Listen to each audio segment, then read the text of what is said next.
যাক, তোমরা সবাই তাহলে ক্লাসে উপস্থিত হয়েছো। আজকে আমার মনটা অনেক ভালো। আজকে তোমার ঘরে কোনো পড়া ধরবো না।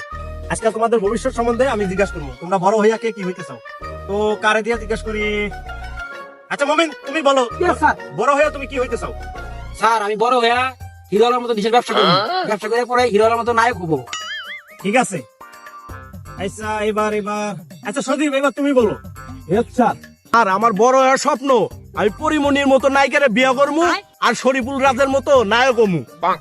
গুড গুড, ঠিক আছে, তোমার স্বপ্নটা অনেক ভালো।